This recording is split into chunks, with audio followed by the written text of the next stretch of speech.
नमस्कार, बहुत स्वागत है आपका। मैं हूं आपके साथ सुमित शर्मा। बुलेटिन में हम सबसे पहले बात करेंगे राजधानी रायपुर की, जहां पर बदमाशों के हौसले काफी बुलंद हैं। पुलिस की मौजूदगी में जेल के बाहर ही चाकूबाजी की घटना सामने आई है। दलदल सिवनी में चाकूबाजी में गिरफ्तार आरोपी त्रिशाल दुबे उर्फ प्रिंस दुबे के भाई हर्षद दुबे को जेल के बाहर चाकू मार दिया गया। सभी आरोपियों को जेल दाखिल करने के समय मिलने पहुंचे हर्षद दुबे को चाकू मारा गया है। कोर्ट से पीछा करते हुए आरोपी पहुंचे थे जेल। युवक को गंभीर हालत में मेकाहारा में एडमिट किया गया है। आरोपी युवराज सिंह और सूरज चौरे फरार हैं। गंज थाना इलाके का ये पूरा मामला।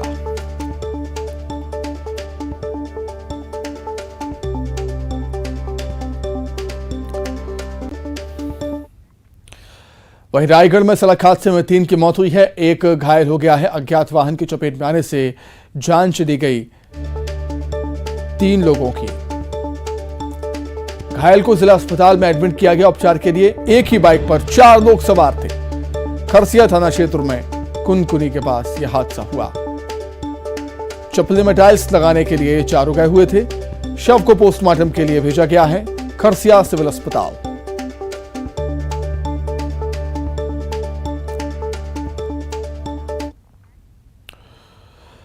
कांकेर से खबर है, जहां पर नशे में धुत 3 युवकों ने लूट की है। शराब दुकान में चाकू की नोक पर लूट की वारदात को अंजाम दिया गया। शराब की बोतलें भी लेकर युवक भाग गए। युवकों ने बीच शहर में जमकर उत्पात भी मचाया। बोतल और चाकू से 3 युवकों पर हमला किया। हमले में 2 युवक गंभीर रूप से घायल हैं। कोतवाली पुलिस मामले की जांच कर रही है। आरोपियों की तलाश जारी है। कोतवाली थाना क्षेत्र का यह पूरा मामला। अभी रिपोर्ट दर्ज हुई है कि 2 युवक जो हैं रामनगर के, विक्रम सारथी और जग्गा, ये दोनों ने भवानी चौक में युवकों से मारपीट किया है एवं बाद में संजय नगर के 2 युवकों से मारपीट किया है। दोनों ही मामलों में अब पृथक पृथक अपराध पंजीबद्ध कर विवेचना किया जा रहा है। आरोपियों की गिरफ्तारी हेतु टीम रवाना किया गया है। तो कांकेर में चाकू की नोक पर लूट हुई। शराब की दुकान में नशे में धुत 3 युवकों ने लूट की वारदात को अंजाम दिया है। शराब की बोतलें भी लेकर ये आरोपी वहां से भाग खड़े हुए और इसके बाद युवकों ने बीच शहर में भी जमकर उत्पात मचाया है। बोतल और चाकू से 3 युवकों पर हमला किया है। इन युवकों ने हमले में 2 युवक गंभीर रूप से घायल हैं। कोतवाली पुलिस मामले की जांच कर रही है। आरोपियों की तलाश जारी है। कोतवाली थाना क्षेत्र का यह पूरा मामला।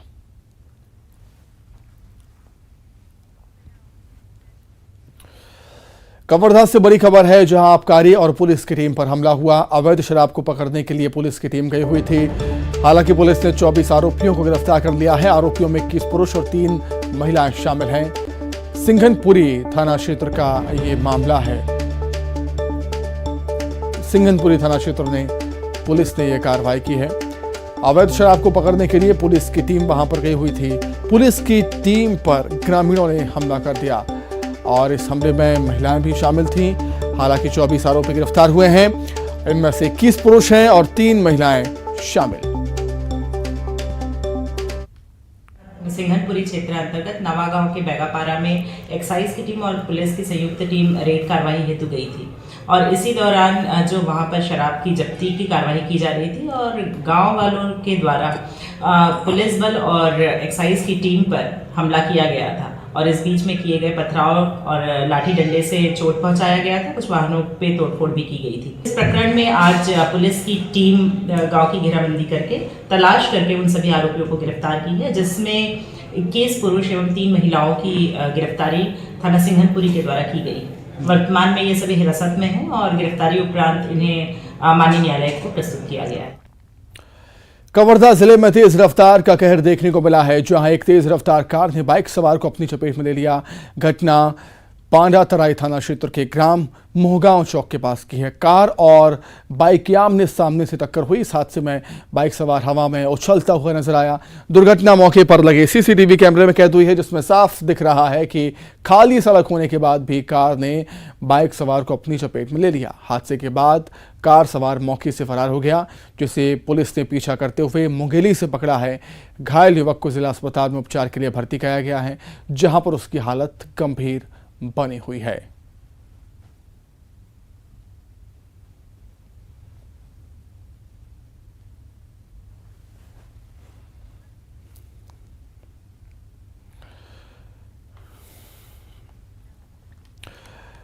आगे बढ़ते हैं। बालौद में पत्नी के साथ पति ने हैवानियत की हदें पार कर दी। हैवान पति ने पत्नी को दर्दनाक मौत दी। शरीर के कई हिस्सों पर वार किए हैं पति ने और फिर गला दबाकर पत्नी की हत्या कर दी। आरोपी पति को पुलिस ने गिरफ्तार कर दिया है। बताया जा रहा है कि पति ने चरित्र शक में इस घटना को अंजाम दिया गया।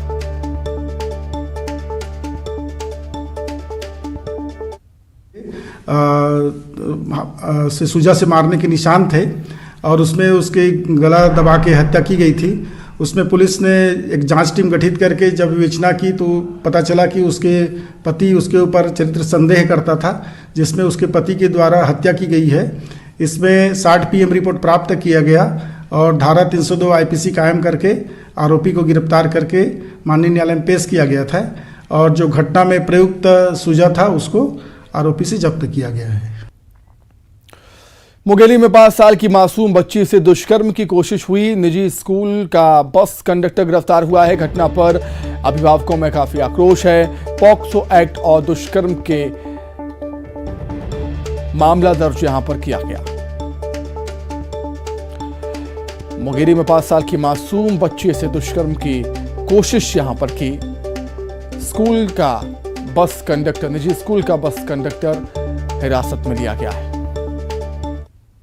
बच्ची के साथ स्कूल से वापस आते समय स्कूल बस के कंडक्टर द्वारा अश्लील हरकत करने के संबंध में थाना कोतवाली में सूचना दर्ज कराई गई है, जिस पर थाना कोतवाली में धारा 376 का एवं पॉक्सो की धारा 6 के तहत प्रकरण दर्ज किया गया है। कंडक्टर है जिसमें बच्ची आना जाना करती थी, उसे गिरफ्तार कर न्यायिक रिमांड पर भेजा गया। सीधे जबलपुर का रुख करते हैं, जहां पर सीएम शिवराज सिंह चौहान जनसंवाद कार्यक्रम में शामिल होने के लिए पहुंचे हैं। रवि जी, सुशील तिवारी जी, संजय यादव जी, जिला पंचायत के अध्यक्ष संतोष बरकड़े जी, विनोद जी, यहाँ उपस्थित कौल साहब जैसे वरिष्ठ यहाँ बैठे हुए हैं, कैलाश जी जैसे वरिष्ठ सब बैठे हुए हैं। मैं सबको प्रणाम करता हूँ। सर्दी में मैंने आपको परेशान किया, लेकिन फिर भी आप आए। सभी हमारे साथीगण वरिष्ठ और जबलपुर के हमारे, जिसको मैं ये कह सकता हूँ कि जबलपुर की जो आन बान प्रतिष्ठा और पहचान बनाने वाले मेरे प्रिय बहनों और भाइयों, आज आपको लग रहा होगा कि मुख्यमंत्री ने काय के लिए बुलाया। एक संकल्प मेरे मन में है। जबलपुर का प्राचीन इतिहास, हमारी परंपराएं, हमारे जीवन मूल्य, जबलपुर का योगदान, चाहे वो आजादी का आंदोलन हो, आजादी का अमृतकाल ये चल रहा है, और यहाँ के संस्कार। इसलिए जबलपुर को कहा जाता संस्कार धनी। वो अतुल्य है, वो अमूल्य है। और मुझे ये लगा कि हम जबलपुर आज भी विकास की दृष्टि से, मंच यहाँ बैठा हुआ है, दिल्ली से काम लेके आने का सवाल हो, प्रदेश से काम हो। पिछले दिनों भी आपने देखा जब गडकरी जी आए थे तो लगभग 5000 करोड़ रुपए की सड़कों की सौगात थी। अकेले जबलपुर को हर तरफ से जबलपुर जुड़ रहा है। वो सारी चीजें हो रही, मैं उस पर नहीं जा रहा आज के ये काम हो रहे हैं, लेकिन जबलपुर और ऊंचाइयों तक पहुंचने का सामर्थ्य रखता है, क्षमता रखता है, और वो उसका हकदार भी है। और इसलिए मेरे मन में आया कि क्यों ना सरकार और समाज मिलकर, देखिए केवल सरकार से चीजें नहीं होगी। सरकार और समाज, यहाँ का प्रबुद्ध समाज है, गतिशील समाज है, नर्मदा मैया की हम पे कृपा बरसती है, भेड़ाघाट जैसे विश्व प्रसिद्ध पर्यटन स्थल अपने पास है, बरगी डैम हो आसपास, पुरा संपदा बिखरी पड़ी है, अनेकों चीजें। मैं आज इसके बहुत विस्तार से विवेचन में नहीं जाऊंगा। हम क्यों न मिलके एक नई ऊर्जा, नए सोच और नई ताकत के साथ जबलपुर को बुलंदियों तक ले जाने के प्रयत्न प्रारंभ हो गए। आपसे मैं क्षमा मांगते हुए कहना चाहता हूं, आप अदरवाइज मत लीजिएगा। इंदौर अगर स्वच्छता में नंबर 1 पे पहुंचा है, और देखो स्वच्छता भी ब्रांडिंग का इतना बड़ा तरीका हो सकती है तो पहली बार मैंने देखा। दुनिया भर से लोग आए और स्वच्छता ही पे लट्टू हो गए और स्वच्छता वहां टूरिज्म बन गई तो लोग देखने आते थे। लेकिन वो संभव कैसे हुआ? वो केवल सरकार ने नहीं किया, जबलपुर की जनता सरकार के अभियान से जुड़ गई और धीरे धीरे जनता ही ने उसको अपने हाथ में उठा लिया। और इसलिए एक चीज है जिसमें वो आगे निकल गया, दुनिया में इंदौर की चर्चा होती है। मैं केवल एक बात नहीं कह रहा, समग्रता के साथ कह रहा हूं कि जनता अगर ठान ले तो जबलपुर प्रगति और विकास के नए आयाम तय कर रहा है, इसमें कोई दो मत नहीं। प्रधानमंत्री जी का भी आशीर्वाद है, हमारे सांसद जी बैठे हैं, उनके भी प्रयत्न हैं, राज्य सरकार की तरफ से हम लोग बैठे हैं, हमारे विधायक साथीगण वो सब प्रयत्न करते हैं। लेकिन फिर भी बहुत कुछ हो सकता है सर। और इसलिए मैंने तय किया इस बार गणतंत्र दिवस पर अपना प्राणों से प्यारा राष्ट्रीय ध्वज तिरंगा झंडा मैं जबलपुर में फहराऊंगा। लेकिन केवल तिरंगा फहराना नहीं, तो हमारा राष्ट्रीय गौरव है। उसके पहले जबलपुर संकल्प करे कि हम सब मिलकर जबलपुर को आगे ले जाएंगे। उसका पूरा रोड मैप अपन मिलकर बनाए। गणतंत्र दिवस का त्योहार भी क्या हुआ कि फिर मैं कह रहा हूं, क्षमा मांगते हो, कि बड़ा रस्मी सा हो गया। आमतौर पर देखा कि जनप्रतिनिधि इकट्ठे होते हैं, कुछ गणमान्य आजाद नागरिक आते हैं और स्कूल के हमारे बच्चे बाकी सब वो आ जाते हैं और एक रस्म पूरी होती है और गणतंत्र दिवस बन जाता है। मुझे लगा कि जब तक गणतंत्र दिवस में जनता ना जुड़े, जनता का पर्व और त्योहार ना बने, तब तक आनंद कैसा। और इसलिए एक तो आपने यहाँ प्रेजेंटेशन देखा होगा, मुझे बताया है कि इस बार गणतंत्र दिवस यहाँ दिखाया ना, कलेक्टर यहाँ दिखाया ना पूरा, यहाँ एक अलग तरह से अपन गणतंत्र दिवस उनका पूरे जिले में वातावरण बदले। तो आंगनबाड़ियां, छात्रावास, स्कूल, बिल्डिंगें, पुताई, मरम्मत, एक उत्साह का वातावरण चारों तरफ जगह। गणतंत्र दिवस आ रहा है, शहर में भी कई तरह की गतिविधियां प्रारंभ हुई है, वो आप जानते हैं, और कई में आप सब सहयोग कर रहे हैं। एक नया संकल्प लेके हम जबलपुर वासी जबलपुर को नई ऊंचाइयों तक ले जाएंगे सरकार के साथ मिलके। वो संकल्प, और मुझे बहुत खुशी है वारी घाट का सवाल हो, बाकी हो तो जन भागीदारी से लोगों ने काफी, अभी शायद आप बताएंगे, काफी अपनी तरफ से आपने कहा कि नहीं हम करेंगे। देखिए हम सब कर सकते हैं, सवाल एक भावना का प्रकटीकरण होना चाहिए। दूसरे, फिर विकास की दृष्टि से जबलपुर को और हमको कहां कहां ले जाना है, चाहे वो उद्योगों का क्षेत्र हो, निवेश का क्षेत्र हो, पर्यटन का क्षेत्र हो, रोजगार के अवसर पैदा करने का मामला हो। अब हमारे पास रेडीमेड गारमेंट्स ऐसा सेक्टर है कि जिसमें ढंग से अभी भी काफी लोगों को रोजगार है। और प्रयत्न करके हम, अभी मैं जो बता रहा हूं कि ग्लोबल इन्वेस्टर समिट में जो निवेश आया है वो केवल इंदौर में नहीं आया, मैंने इस बार अलग अलग करके बताया महाकौशल में कितना आया, और वो इंडस्ट्री वाइज, एरिया वाइज मैं आपको भेजूंगा जबलपुर। उसमें रेडीमेड गारमेंट्स ऐसा सेक्टर है कि जिसमें कई लोग आना चाहते हैं, अपनी इंडस्ट्री लगाना चाहते हैं। जबलपुर के लोग भी लगाए, बाहर के लोग भी आए, रोजगार के अवसर सृजित करें। ऐसे इन्वेस्टमेंट के भी कई इलाके हो सकते हैं, उन पर भी हम विचार करें। तो सब चीजों पर विचार करते हुए कुछ वर्षों में या कुछ समय में शुरुआत अभी करें, काल करे सो आज कर, आज करे सो अब। हम उस समय में जबलपुर बढ़ रहा है, मैं नहीं कह रहा नहीं बढ़ रहा है, ये बिल्कुल नहीं है कि, लेकिन और ताकत और तेजी के साथ। और उसमें जबलपुर शहर भी शामिल है, जबलपुर ग्रामीण भी शामिल है। मतलब केवल मैं शहर की बात नहीं कर रहा, तो जब हम चर्चा कर रहे हैं तो पूरे जबलपुर जिले की कर रहे हैं। तो मुझे लगा कि इस गणतंत्र दिवस को एक उत्सव का स्वरूप, ऐसे तो है ही राष्ट्रीय पर्व है हमारा, हम सबको गर्व है, लेकिन एक और उत्सव का स्वरूप हम कैसे दें जिससे पूरी जनमानस जुड़ जाए, जनता जुड़ जाए, आम लोग जुड़ जाए और फिर मन में एक प्रबल संकल्प का प्रकटीकरण हो कि हम।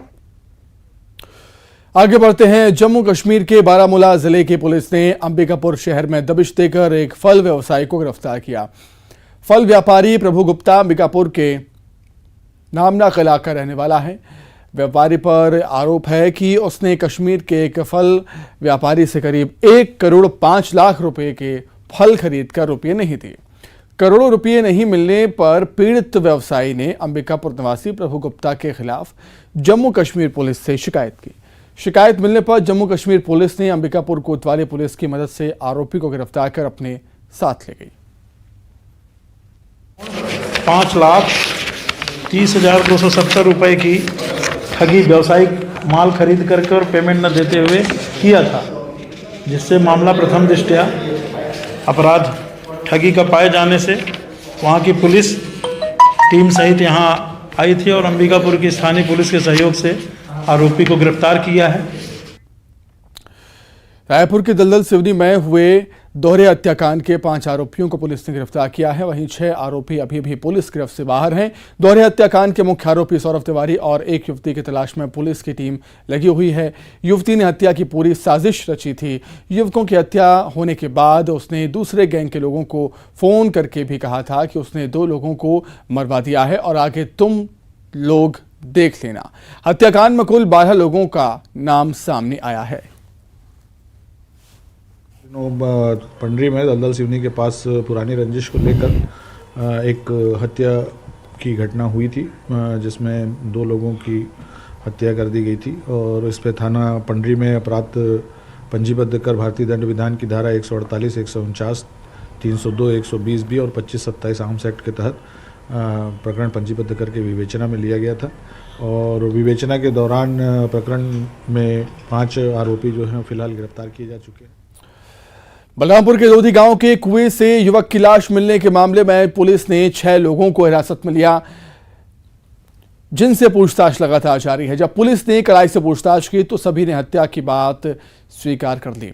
वहीं इस हत्या के पीछे प्रेम प्रसंग का मामला सामने आया है। बता दें कि 14 जनवरी से युवक लापता था, जिसकी सूचना परिजन ने पुलिस को दी। मामले की जांच करते हुए पुलिस को युवक का शव कुएं से बरामद हुआ। नगर पुलिस की टीम वहाँ पे गई, पूछताछ की। पतासाजी करने के पश्चात पता चला कि उनकी वे आपस में विवाद होने से और कुछ मामलों में आपस में पुरानी रंजिश होने के कारण कुछ लोगों के द्वारा उनके साथ मारपीट की गई थी। तो उसके बाद और पूछताछ करने पे पता चला कि उसको मार करके कुएं में डाल दिया गया है। तो उसकी बॉडी को आज सुबह रिकवर किया गया है और संदेहास्पद परिस्थिति में जितने व्यक्ति उसमें शामिल थे उन सबको अपने हिरासत में लेके पूछताछ की जा रही है। वही मनेंद्रगढ़ में आदमखोर तेंदुआ पकड़ा गया है और आपको बता दें नोडिया गांव से ये आदमखोर तेंदुआ पकड़ाया है। तेंदुए को पकड़ने के लिए एक बड़ा ऑपरेशन चलाया गया। तेंदुए को पकड़ने के लिए पिंजरा लगाया गया था। सभी टीमें लगातार लगी हुई थी। तेंदुए की खोज में हाथियों की भी मदद यहां पर ली गई। तेंदुए की खोज में 11 ट्रैपिंग कैमरे लगाए गए थे। 3 लोगों की जान ये आदमखोर तेंदुआ ले चुका था। तेंदुए के पकड़े जाने से लोगों ने अब राहत की सांस ली है।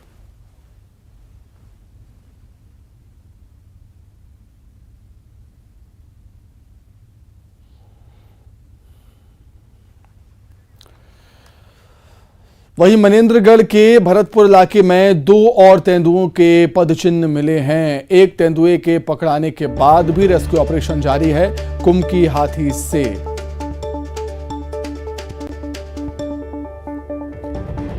पेट्रोलिंग यहां पर की जा रही है। 11 लोगों की टीम रेस्क्यू ऑपरेशन में जुटी हुई है। जंगल सफारी और कानन पैंटवारी से एक्सपर्ट वहां पर पहुंचे हुए हैं। एक आदमखोर तेंदुआ पकड़ाया गया है,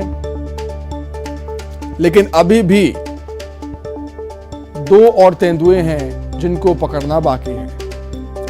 पदचिन्ह 2 तेंदुए के यहां पर मिले और इन 2 तेंदुओं को पकड़ने के लिए ऑपरेशन लगातार जारी है। हाथी का सहारा भी लिया जा रहा है तेंदुओं को पकड़ने के लिए।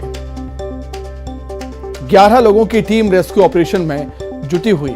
जंगल सफारी और कानन पेंडारी से एक्सपर्ट भी वहां पर पहुंच चुके हैं।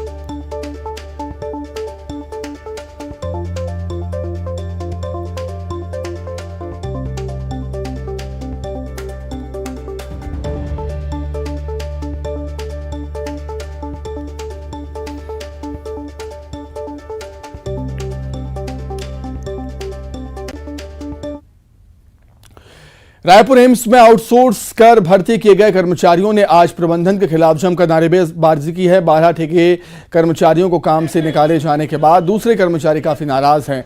नाराज कर्मचारियों ने ठेकेदार और प्रबंधन के खिलाफ नारेबाजी करते हुए प्रदर्शन किया। 10 सूत्री मांगों को लेकर आउटसोर्स कर्मचारियों ने 27 जनवरी को चक्का जाम करने की चेतावनी दी।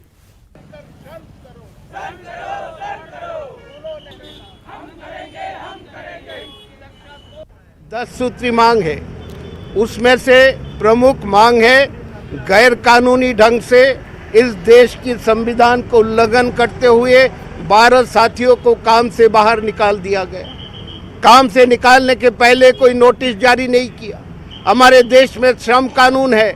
आगे चल के हम एक दिन का धरना करेंगे और 27 तारीख को हम एम्स में चक्का जाम करेंगे। कोई काम नहीं करेगा एम्स के अंदर। ये प्रोग्राम हमने फिलहाल तय किया।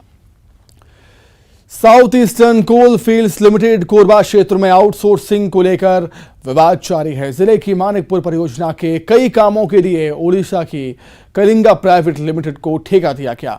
जिले के साथ गांव के विस्थापितों ने अपनी मांगों को लेकर प्रदर्शन किया और SCCL के महाप्रबंधक कार्यालय के गेट पर ताला जड़ दिया। प्रदर्शनकारियों का आरोप है कि 80% कामों में उन्हें रोजगार दिया जाएगा, लेकिन कंपनी इससे इनकार कर रही है। भू विस्थापितों ने खदान बंद करने की चेतावनी दी है।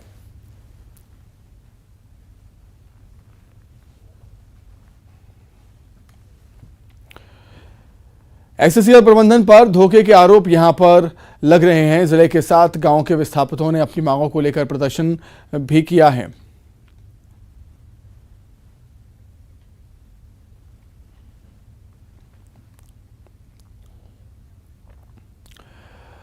आइए अब एक नजर 25 सेकंड में खबरों पर।